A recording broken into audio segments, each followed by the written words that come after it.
Mitra TV நேயர்களுக்காக என் அன்பான வணக்கம். அடியேன் அவினாசி ஜோதிலிங்கம், பிரசன்ன ஜோதிட ஆராய்ச்சியாளர், ஸ்ரீ வாராகி ஜோதிடத்திலிருந்து உங்களை எல்லாம் இந்த நல்ல நேரத்தில் சந்திப்பதிலே மற்றற்ற மகிழ்ச்சி. இந்த சேனலுக்காக உங்களுடைய ஆதரவுகளை தொடர்ந்து கொடுங்க, சப்ஸ்கிரைப் பண்ணுங்க. இன்னைக்கு பார்க்க இருக்கிற தலைப்பு 18 வருட ராகு திசை சொல்லப்படாத ரகசியங்கள் என்ன அப்படின்னு பார்க்க போறோம். ராகு பிரம்மாண்டத்தின் உச்சம். ஒருத்தர் பிரம்மாண்டமா திங்க் பண்றாரு, எதையுமே நான் பிரம்மாண்டமா தான் செய்வேன்னு நினைக்கிறாருன்னா ராகு தான் காரணம். பிராண்டடா செய்யறதுக்கு சூரியன், அழகாக ஒரு விஷயத்தை செய்வதற்கு சுக்கிரன், புத்தி கூர்மையோடு ஒரு விஷயத்தை செய்வதற்கு புதன், நேர்த்தியாக ஒரு விஷயத்தை செய்வதற்கு குரு, வேகமாக ஒரு விஷயத்தை செய்து முடிப்பதற்கு செவ்வாய், ஒரு விஷயத்தை 2 முறை செய்து முடிப்பதற்கு புதன், ஒரு விஷயத்தை குழப்பத்தோடு செய்து முடிக்க சந்திரன், ஒரு விஷயத்தை ஞானத்தோடு முன்கூட்டியே யூகித்து செய்வதற்கு கேது, ஒரு விஷயத்தை பிரம்மாண்டமாக செய்வதற்கு ராகு. பாருங்க, பிளானட்டை எப்படியெல்லாம் நமக்கு வேலை செய்யுது. ஒரு கிரகம் இருந்தா நம்ம இப்படிதான் இருப்போம். இது லக்னத்துல நான் சொன்ன கிரகம் இருந்தா நீங்க இப்படித்தான் இருப்பீங்க. இத சூட்சுமம், இத விதி. அப்ப ராகு ஒரு ஜாதகத்தில் எங்க இருக்காரு, 18 வருட ராகு திசை என்ன செய்யும், இதைத்தான் பார்க்க போறோம். அப்ப ராகு திசை ஒரு பிரம்மாண்டமான திசையா இருக்கு. யாருக்கு வந்தாலும் கஷ்டம் வந்தாலும் பிரம்மாண்டமா தான் இருக்கும், யோகத்தை கொடுத்தாலும் பிரம்மாண்டமா தான் இருக்கும். அப்ப 18 வருட ராகு திசையில் ஒரு மனிதன் எப்படியெல்லாம் வாழ்வார்கள், எப்படி இருப்பார்கள்ங்கிறத தான் இன்னைக்கு நம்ம பார்க்க போறோம். பொதுவா ராகு கேதுக்கு முழுமையான பகைவர்கள்னா சூரியனும் சந்திரனும். ஆனா கடக ராகுவை யோக ராகுன்னு சொல்றாங்களே சார், என்ன சார் காரணம்? கடக ராகுவை ஏன் யோக ராகுன்னு சொல்றாங்கன்னா, ராகுனாலே பாம்பு, பாம்புனாலே ஆதிசேஷன், ஆதிசேஷன்னா ஆயில்யம், கடகத்துலதான் ஆயில்யம் இருக்கு. கடகராகு யோகராகு தான். ஆனா சந்திரன் பகைதான், ஆனா ஆயில்யம் இருக்கிறதுனால யோகமாக சொல்லப்படுகிறது. கடகத்துல ராகு இருந்தா அந்த ஜாதகர் எங்க எப்படியாவது பொழைச்சுக்குவாருங்க, அதுல மாற்றுக்கிறதுக்கு இடமே கிடையாது. எப்படியாவது பொழைச்சுக்குவாரு அப்படின்னா ஒரு கணக்கு வந்து சூப்பரா இருக்கும். அடுத்தது ராகுவின் நட்சத்திரங்கள் என்று சொல்லக்கூடியது திருவாதிரை, சிவனுடைய நட்சத்திரம். ராகுவின் இன்னொரு நட்சத்திரம் சுவாதி, யாரோட நட்சத்திரம்? நரசிம்மர். இன்னொரு நட்சத்திரம் சதயம், ராஜராஜ சோழன். யாரெல்லாம் பெருமைக்குரியவர்களா இருக்கிறாங்க. இப்ப 4 கேள்விப்பட்டிருப்பீங்க இல்லையா? 4, அப்பர், சுந்தரர், மாணிக்கவாசகர், திருஞான சம்பந்தர். இப்படி 4 பேர் நம்ம சொல்லியிருப்பாங்க. சிவனுக்கு பிரதானமான 4 அப்படின்னு எல்லாம் நாயன்மார்கள் இருக்காங்க. 4 பிரதானம். இந்த 4 பேருமே 2 பேர் ராகு நட்சத்திரம், 2 பேர் கேது நட்சத்திரத்துல ஜனனம், பர்த். எப்படி பாருங்க. அப்ப ராகு கேது தான் ஒரு மனிதனுக்கு இறைவனிடத்தில் அட்டாச்மெண்ட்டை கொடுக்குதுங்கிறதுல எந்த மாற்றுக்கிறதுக்கு இடமே இல்லை. ராகு இறைவனிடத்துல அட்டாச்மெண்ட் கொடுக்கறதுக்கு சூப்பரான கிரகம். கேது அதை விட பவர்ஃபுல். இது மறைமுக ரகசியம், இதுதான் சொல்லப்படாத ரகசியம். ஏன் அந்த வரியை போட்டிருக்கிற தம்ப்லைன் இல்லைன்னா அதுதான்.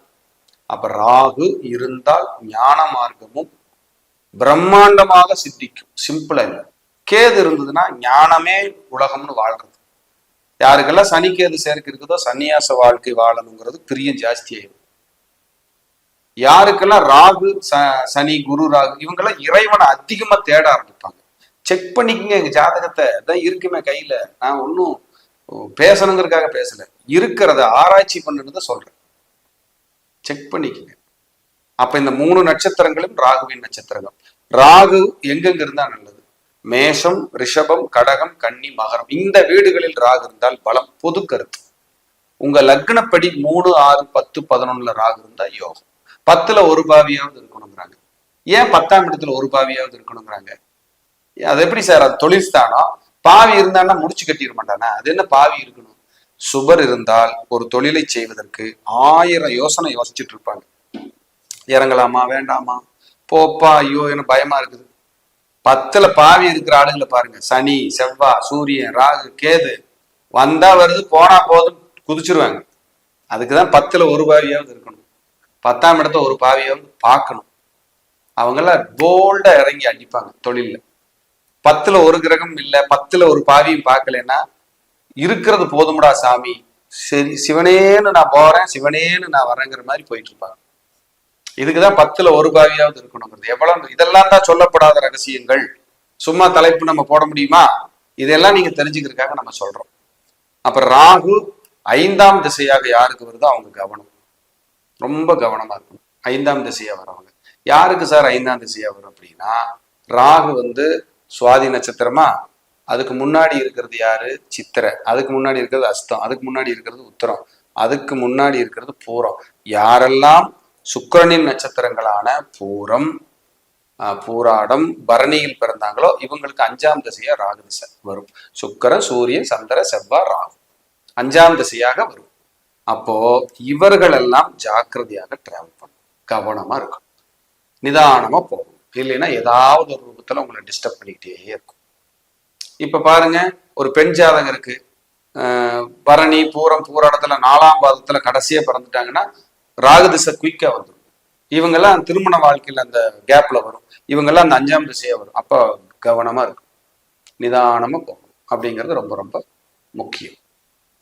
அதே போல சிம்ம ராகு இருக்குன்னா இவங்கெல்லாம் பாருங்க வாழ்க்கையில முன்னேற்றத்துக்காக இன்னைக்கு காலையில வரைக்கும் இந்த நிகழ்ச்சி பார்க்குற வரைக்கும் போராடிட்டு தான் இருந்திருப்பீங்க. யாருக்கு சிம்ம ராகு இருந்தாலும் சரி, 79ல் பிறந்தவங்களுக்கு இருக்கும் சிம்ம ராகு. அப்படியே உங்களை உரின்னு உரிச்சுட்டு தான் ஒவ்வொரு 18 வருஷத்துக்கு ஒரு தடவை ராகு மாறும், அங்க வந்துருவார். அப்ப 78ல பிறந்தவங்களுக்கு அங்க ராகு இருக்கும். இதெல்லாம் யோசிச்சு பாருங்களேன், அந்த இடத்துல ராகு வந்துருவார். அப்ப இவங்கெல்லாம் ஜாக்கிரதையா டிராவல் பண்ணணும் அப்படின்னு ஒரு கணக்கு. செவ்வாயோட ராகு போடுறாரு, சனியோட ராகு போடுறாரு அப்படின்னா கவனமா இருக்கணும். இப்ப ராகு திசை யாருக்கெல்லாம் சார் நல்லா இருக்கும்னா, இங்கதான் அதிசூட்சமா உட்கார்ந்துருக்கு. எங்க வேணாலும் ராகு இருக்கலாங்கிறது கணக்கு இல்லை.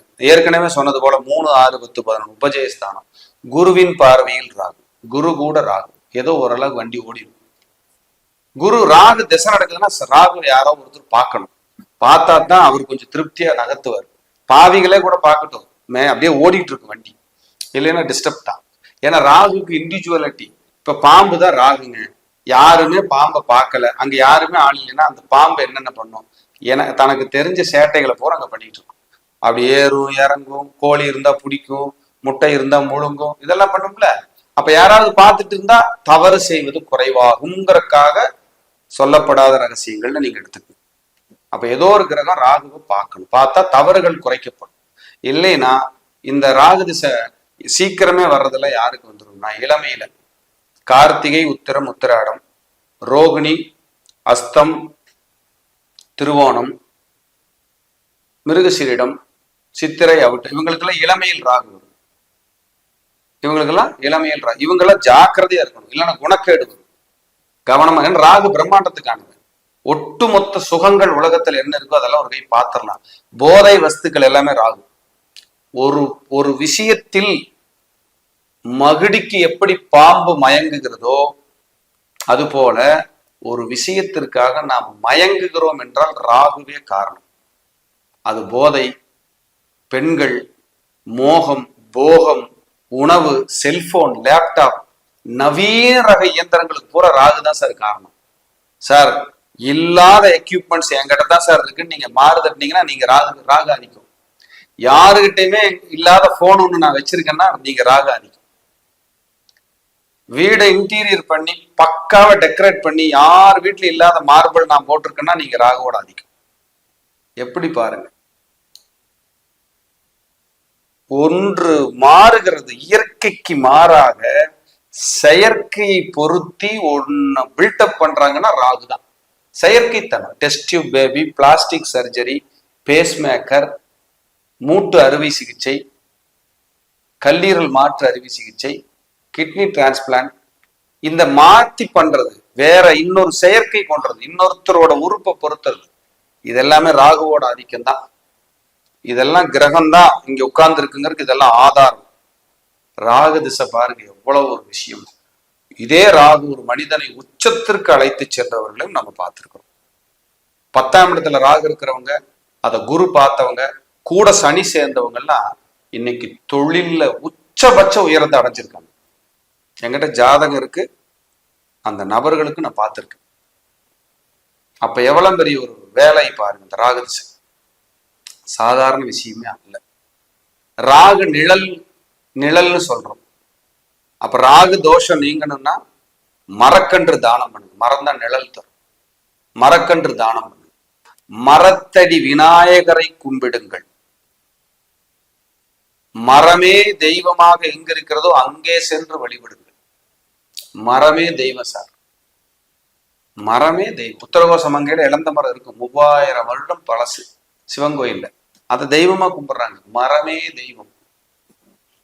மரமே தெய்வம். அத்தி வரதர், அத்தி மரத்தால் செய்யப்பட்டது. மரமே தெய்வம். அதுவும் ராகுதான். அதுவும் ராகுதான். அப்ப பாருங்க எவ்வளவு பெருசு, எவ்வளவு பெரிய ஒரு விஷயத்தங்க விதைச்சிருக்காரு. 30 வருடத்துக்கு ஒரு தடவை தான் அத்திவரதர் வெளியே வராரு. 30 வருடத்துக்கு ஒரு தடவை தான் சனி ஒரு கட்டத்துல இருந்து இன்னொரு கட்டத்துக்கு மாறுது. நீங்க சனி தோஷம் நீங்கணும், சனி பக்கத்திலே வரக்கூடாது, சனி பாதிப்பே எனக்கு இருக்கக்கூடாதுன்னா அத்திவரதர் தான் கெட்டியா பிடிச்சுக்கலாம். 18ஆம் படி கருப்பு ராகு திசைக்கு, 18 வருட ராகு திசை, அங்க 18ஆம் படி கருப்பு, அவரை போய் பார்க்கலாம். சூப்பரா வேலை செய்யும். இப்படி எல்லாம் பரிகாரங்களும் வழிபாடுகளும் இருக்கு.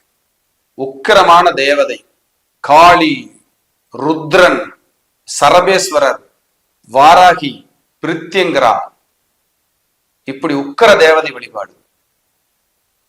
அதே மாதிரி காளி வழிபாடு.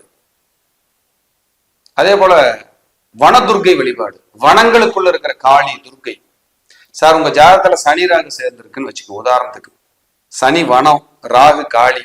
வனத்துக்குள்ள எங்க காளி இருந்தாலும் போய் கும்பிடுங்க. நம்ம மேட்டுப்பாளையத்துல இருக்கு வன பத்ரகாளின்னு இருக்கு. யாருக்காவது உங்களுக்கு சனி ராகு இருக்கு, 1969 70 பிறந்தவங்களுக்கு சனி ராகு சேர்க்கை இருக்கும், இவங்கெல்லாம் போய் கும்பிடலாம். 1980 பிறந்தவங்களுக்கு சனிய ராகு பார்ப்பாரு கடகத்திலிருந்து, கன்னிச்சனி ராகு கடகத்திலிருந்து பார்ப்பாரு. இவர்களும் வனபத்திரகாளி வழிபாடு செய்யலாம். இல்ல அரிய தகவல்கள், நல்ல இன்ஃபர்மேஷன் வாங்கி வச்சுக்கோங்க, எழுதி வச்சுக்கோங்க.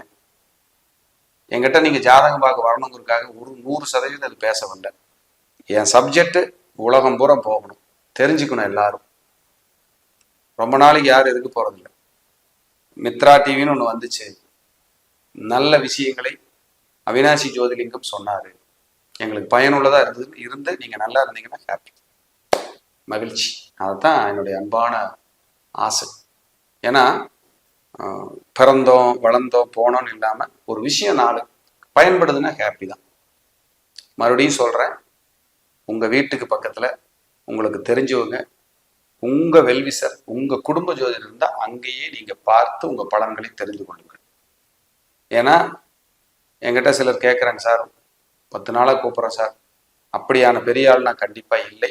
மறுபடியும் சொல்ல விரும்புகிறேன், கொஞ்சம் வேலைப்பளு அதிகம், நம்பி வர்றவங்களுக்கு பார்த்துட்டு இருக்கோம், இதுதான் உண்மை. ஸோ அர்ஜென்ட்டு நான் பார்த்து தான் ஆகணும்னா கண்டிப்பா என்னை விட மிகுந்த திறமைசாலிகள் நிறைய இடத்துல ஜோதிடர்கள் 100% இருக்காங்க. உங்க வீட்டு பக்கத்திலேயே கூட இருக்கலாம், அங்கேயும் பாருங்க அப்படிங்கிறது என்னுடைய அன்பான வேண்டுகோள் உங்களுக்காக. என்ன காரணம்னா இன்னைக்கு நிறைய யூடியூப் ஓப்பன் பண்ணா பெரிய ஜோதிடம் சார்ந்த கருத்துக்களை நிறைய வந்துகிட்டு இருக்கு. கன்ஃபியூஸ் ஆகுது, சார் அதுவா இதுவா, ஒருத்தர் ராகு நல்லா இருக்குறாரு, ஒருத்தர் ராகு நல்லா இல்லைங்கிறாரு அப்படிங்கிறாங்க. அது நமக்கு தெரியல, அது அவரோட கருத்து, இது என்னோட கருத்து. உங்க ஜாதகத்தை வச்சு பொருத்தி பாருங்க. நான் பேசுற விஷயத்த மேட்ச் ஆச்சுன்னா ஸோ நல்லது அப்படிங்கிறதா என்னோட கருத்து. என் குருமார்கள் என்ன அப்படிதான் ட்ரெயின் பண்ணியிருக்காங்க, அவங்களோட ஆசீர்வாதம் என்ன அப்படிதான் வழி நடத்திக்கிட்டு இருக்கு. ராகு பிரம்மாண்டத்துக்கானவர், ராகு திசை பிரம்மாண்டத்துக்கானது. யாருக்கெல்லாம் 4ல் ராகு இருக்கோ சிம்பிளா வீடு கட்ட விரும்ப மாட்டாங்க, சுக்கிரனோட ராகு இருந்தாலும் சிம்பிளா வீடு கட்ட விரும்ப மாட்டாங்க, பிரம்மாண்டமான சிந்தனையோட தான் இருப்பாங்க. அப்ப ராகுவே பிரம்மாண்டத்துக்கானவர். உங்க கட்டத்துல உங்க ஜாதகத்துல எங்க இருக்காருன்னு பார்த்துட்டு முடிவு பண்ணுங்க. மீண்டும் ஒரு நல்ல பதிவுல சந்திக்கிறேன். நன்றி, வணக்கம், வாழ்க வளமுடன்.